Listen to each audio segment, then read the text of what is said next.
in my life at the time.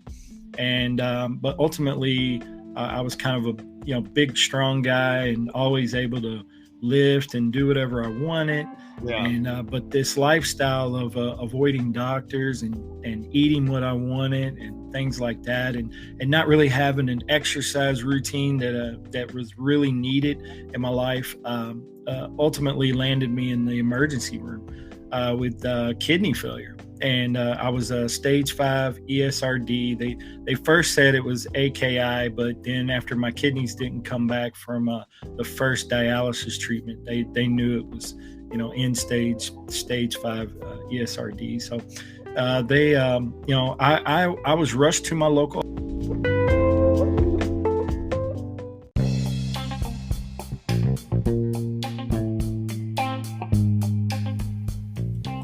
Welcome to Hope with Jonathan. I'm Jonathan Traylor, a kidney transplant recipient.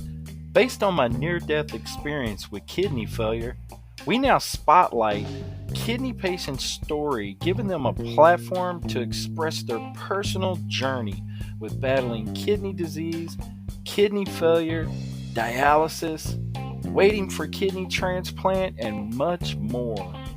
We share stories of hope right here on the Hope with Jonathan podcast.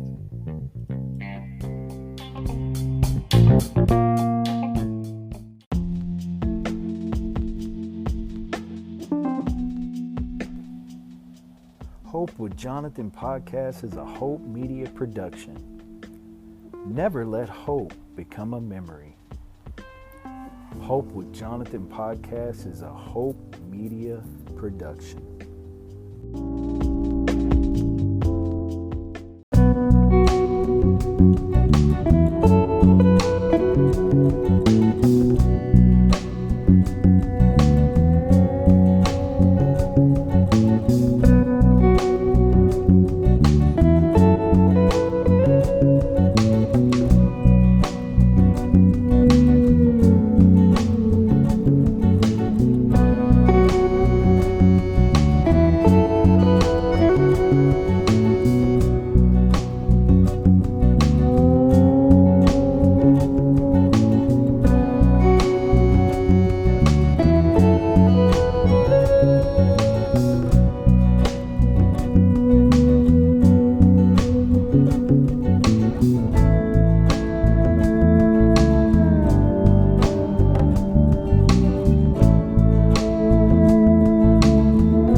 My name is Jonathan Traylor. I'm originally from Louisville, Kentucky. So if you're not from Louisville, it's a lot of people say Louisville, Louisville.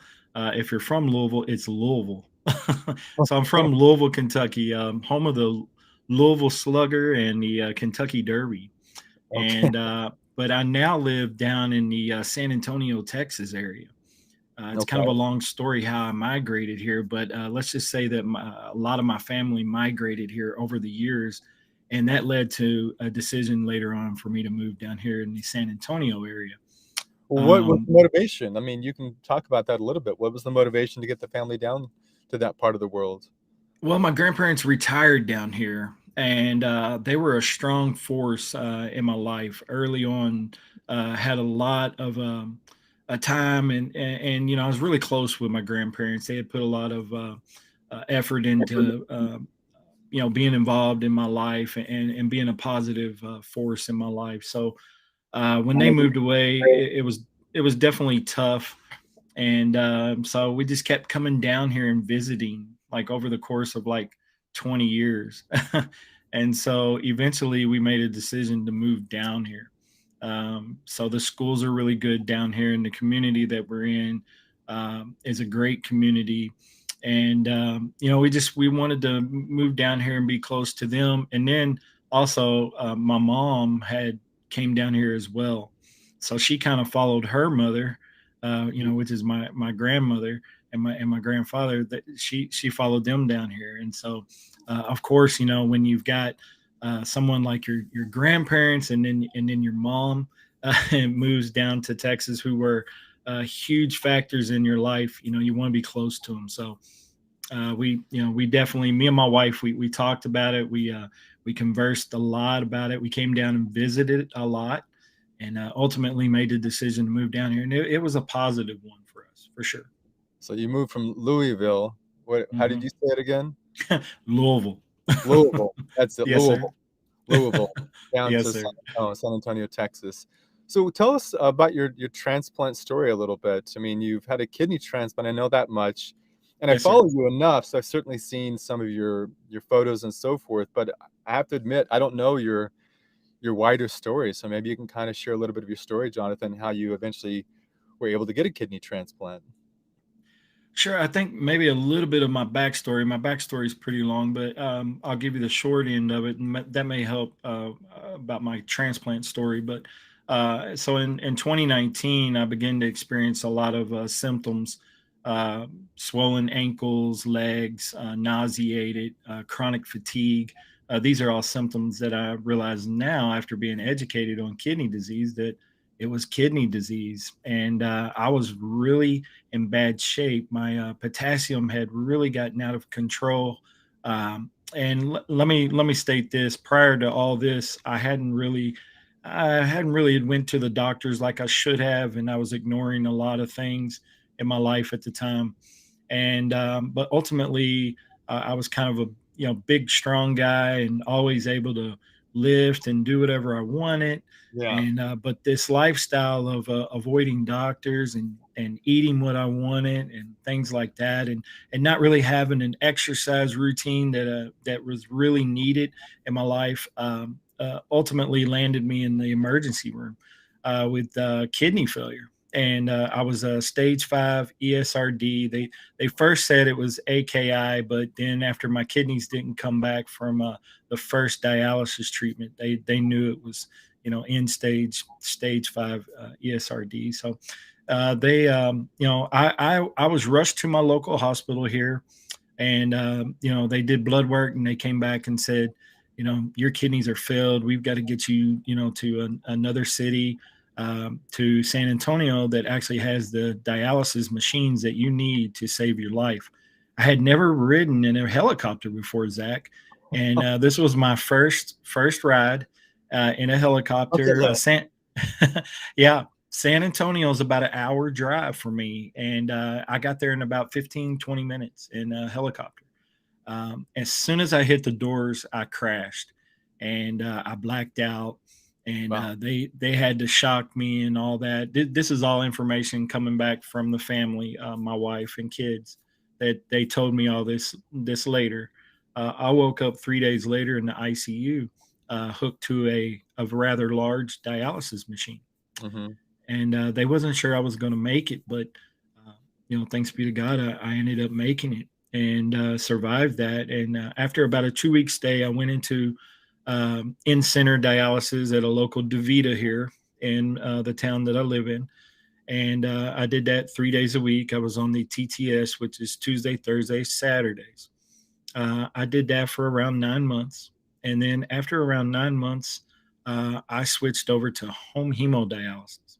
Hmm. Zach, I had asked a lot of questions. I had obtained a lot of knowledge, and they felt like that I would be a great candidate. I had gotten to a point where I was kind of telling them how to run me on the machine in center. So they said, you know what, time for him to possibly go to home dialysis. So my wife joined me as a care partner, and she began to give me dialysis at home. After about 3 months later of doing home dialysis, after we learned the whole all that information, and it's a lot to do home dialysis. Yeah.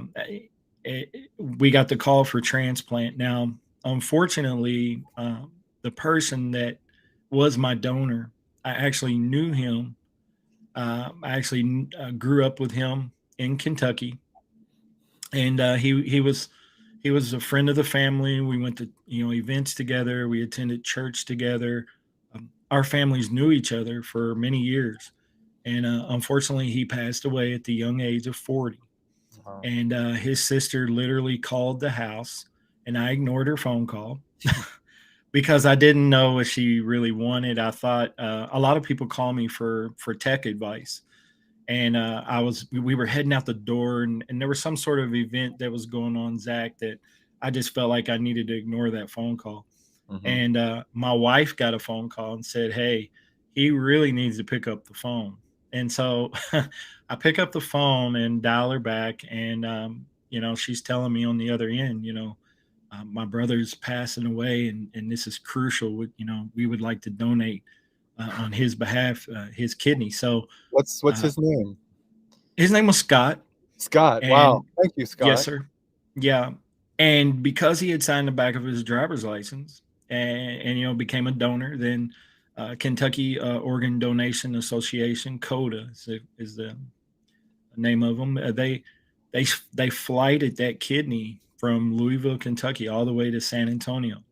Wow. And so I am a statistic for direct donation, and they direct donated me that kidney 2 years ago. So August the 11th of 2020, I received my kidney transplant, Yeah. and it was it's been an incredible journey since then, but and an incredible journey to get there. But my time on dialysis was short, and a lot of people don't share that same story. So I decided that because of that, and because I was so blessed, that we would take my kidney page, which was Hope for Jonathan, and turn it into Hope with Jonathan. And I'm sure we'll get into that a little bit more. Yeah, I'll ask you about that in a second. But yeah, thanks for sharing this. I've heard some of this before, but I think one of the reasons that we're fans of your show and your story is you're really transparent about some of the things that led up to the moments that you realized that your kidneys were failing. You weren't taking care of yourself. You weren't looking after some things maybe you could have. But even if you were, maybe you were just ignoring some of the clues that could have counted. But I think you're not an outlier. A lot of folks, and kidney disease is a very strange thing. It presents in different ways where you think, well, I'm just a little bit tired. Maybe I'm working nights. That was my case. Or there's a lot of reasons why it's easy to ignore kidney disease. And I think, your transparency and openness is really important for someone listening who maybe can, tune into a clue that they wouldn't have otherwise, and maybe get checked out earlier to get a better treatment option for them and their families later on. So that's one kind of thing that stood out. I really liked about your story. And the other thing that I think is really important, who's out there who's listening, have never been exposed to this before. Maybe you're on dialysis, or maybe you have a family member who's kind of getting ready for that, is the importance of being an advocate. So it sounds like Jonathan's case, like he became an expert of his own healthcare in the dialysis center. And so good, they eventually kicked him out and said, you can do this at home. But I think for anyone out there, it's so important to have faith in your own abilities to learn, in your own sense of instinct of how important it is to take care of yourself in any healthcare situation. So I think Jonathan learned that so well. So thanks for sharing those so much. And of course, big thanks to Scott. I mean, what an incredible figure in your life to be ready to donate at that incredible moment in his life. Yeah, absolutely. And it was a huge factor. I mean, it's totally changed my life. I mean, um, after I left in center, Zach, and got on home hemo, I felt great on home hemo. I Mm-hmm. was getting more treatments. One of the huge factors for me to transfer to home hemo was I felt sort of institutionalized into dialysis.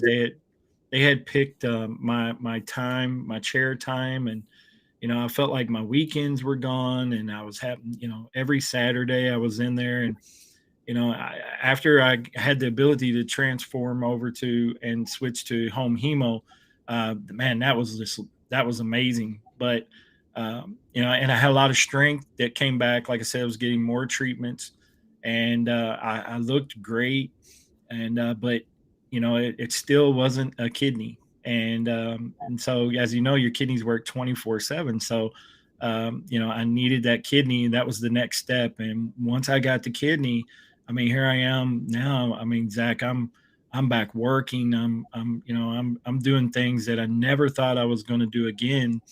Sitting in a dialysis chair. I mean, when you're sitting in that chair, you start having thoughts, and just a lot of time. You have a lot of time on your hands, right? I mean, you're sitting in that chair for a long time, depending upon your modality, but it's definitely it can be draining, mentally draining.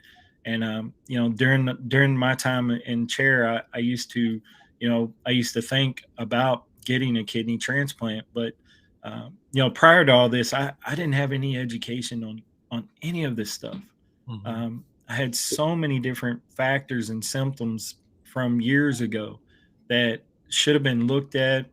I was having UTIs as a man, and those are sort of uncommon for men to get. A lot of UTIs. I was getting them pretty commonly, on the regular. And still nobody was mentioning kidney disease or any Mm-hmm. of this stuff, and it just seemed like I was sort of slipping through the cracks with, and a lack of education.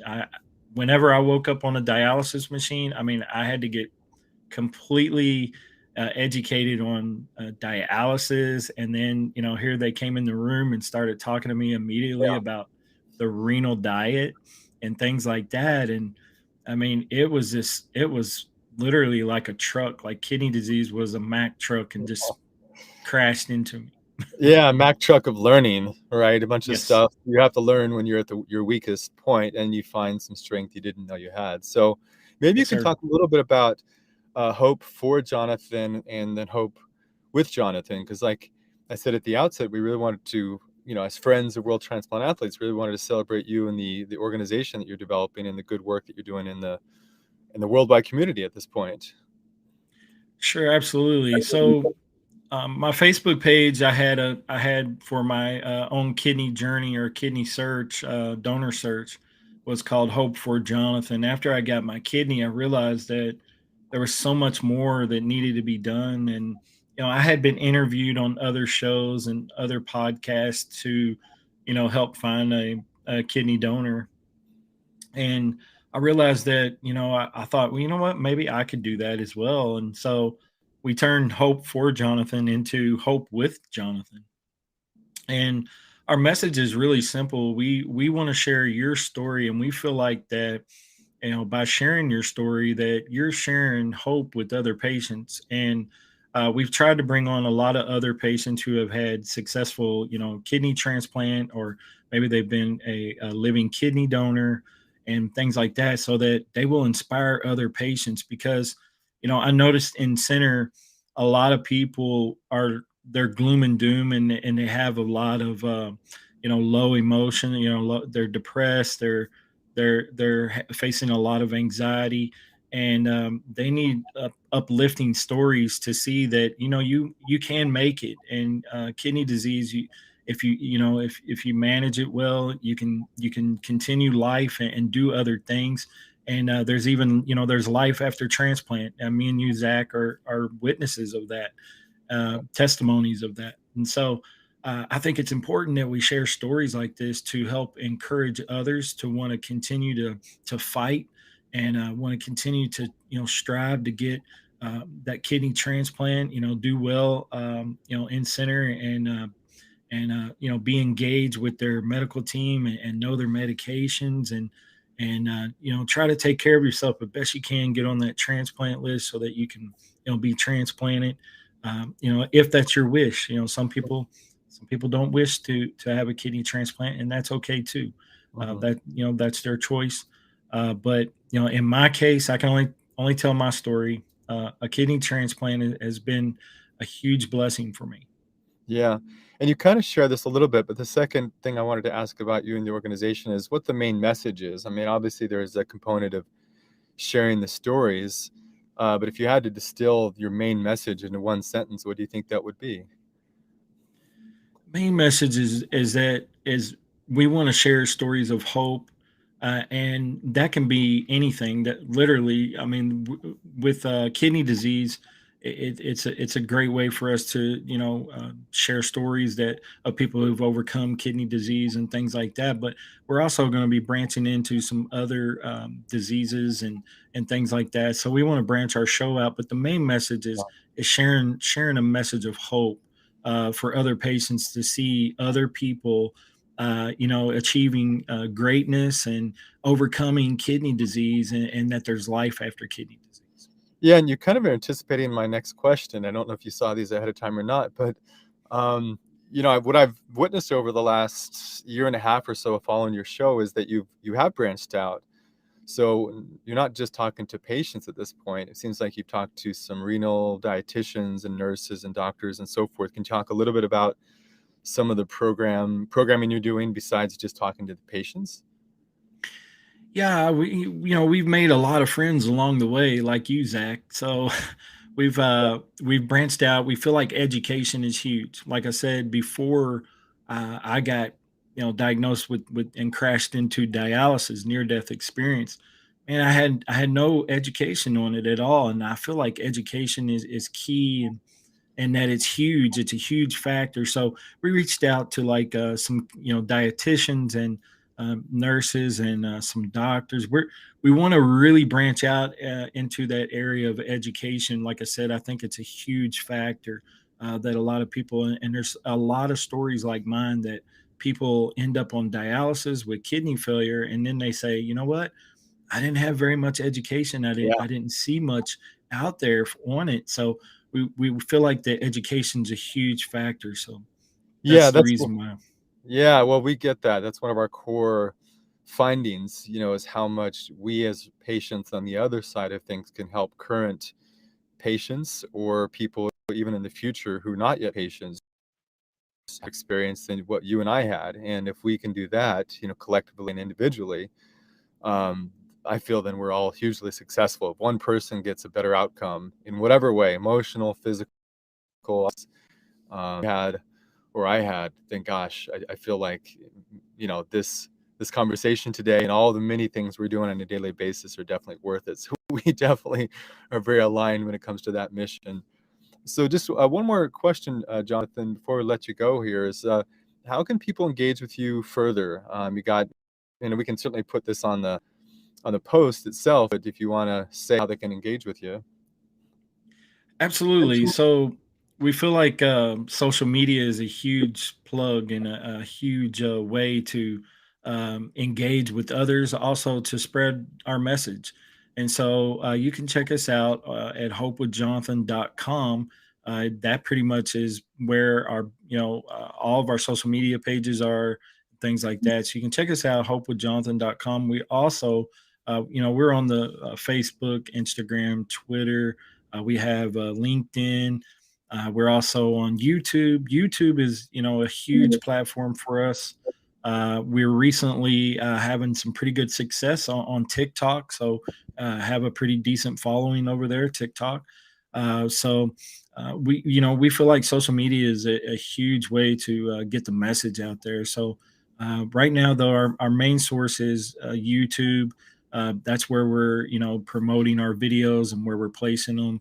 And so you can find us at Hope with Jonathan over there across the board. So just look for Hope with Jonathan, and there I am. Great. Thank you, Jonathan. So, yeah, this has been a fantastic conversation, more than I ever would have hoped for. So anyone out there, if you have a body with a new part, you are a world transplant athlete. Tune in to many other programs like Jonathan. We have a slightly different focus, but we have the same mission as helping a recipient either before his or her transplant or certainly after, given the experiences we have and some of the knowledge we can share at this point. So Jonathan, once again, thanks for taking some time and talking to us today. Absolutely. I appreciate the opportunity, Zach. And I want to say that you're doing great things as well. So a huge applaud to you. And thanks again for the opportunity. You're welcome. Thank you. Bye-bye. Hey guys, have you been over to hopewithjonathan.com? You can actually listen to the audio podcast, watch live streaming interviews, purchase merch to help support Hope with Jonathan podcast, read blogs, and much, much more. For more information on this, go check out hopewithjonathan.com, where we share stories of hope.